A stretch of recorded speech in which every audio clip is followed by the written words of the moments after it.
Les ergothérapeutes reçoivent souvent des questions au sujet des crayons. Donc, est-ce qu'on devrait donner des crayons de cire, des crayons de bois, des crayons de feutre, quelle grosseur de crayon de feutre, qu'est-ce qui est le mieux, pour quel âge?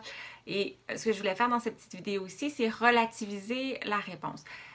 On s'entend que l'idée de proposer un certain type de crayon de l'enfant, c'est fonctionnel. Donc, on veut que l'enfant soit capable de l'utiliser, d'avoir du plaisir. Donc, s'il a une toute petite main, il a 2 ans, lui donne un gros crayon très lourd, ça va être difficile pour lui de l'utiliser. Mais 2, on veut doucement préparer sa main à l'écriture plus tard. Donc, on veut lui donner un outil qui va permettre à ses muscles de travailler, de développer ce qu'ils vont avoir besoin pour bien contrôler le crayon au moment de l'écriture.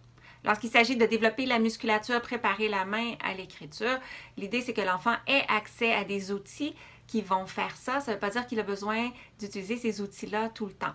Donc, on parle beaucoup des crayons de cire parce qu'ils permettent de travailler un peu au niveau de la force parce que les feutres sont trop faciles. Donc, la marque apparaît avec peu d'effort. Donc, c'est peu représentatif de ce que l'enfant va devoir faire avec un crayon mine, un critérium plus tard. Mais ça ne veut pas dire que l'enfant doit utiliser des crayons de cire tout le temps. Donc, c'est correct, selon l'activité, de lui donner un gros marqueur feutre aussi. Le feutre en tant que tel n'est pas néfaste pour le développement de l'enfant, donc c'est correct de l'utiliser. Ce qu'on veut, c'est que l'enfant n'utilise pas que ça, qu'il ait assez d'opportunités avec la cire pour soutenir son développement. Aussi, ce qu'on ne veut pas oublier dans le choix des crayons, c'est que les activités ne sont pas toutes les mêmes.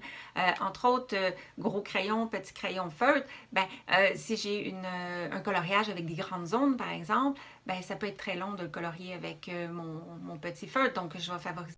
Ainsi, pour l'enfant de 4-5 ans, on peut lui donner tous les types de crayons à sa disposition, le laisser choisir, le laisser analyser le résultat, le laisser déterminer par lui-même qu'un crayon va être plus efficace qu'un autre. Mais pour les enfants plus jeunes, il faut respecter où ils en sont. On ne veut pas nécessairement présenter des crayons de bois trop tôt. L'enfant n'a pas ce qu'il faut pour les manipuler. Et là, pourrait devenir susceptible de développer des prises du crayon alternatives pour arriver à le stabiliser.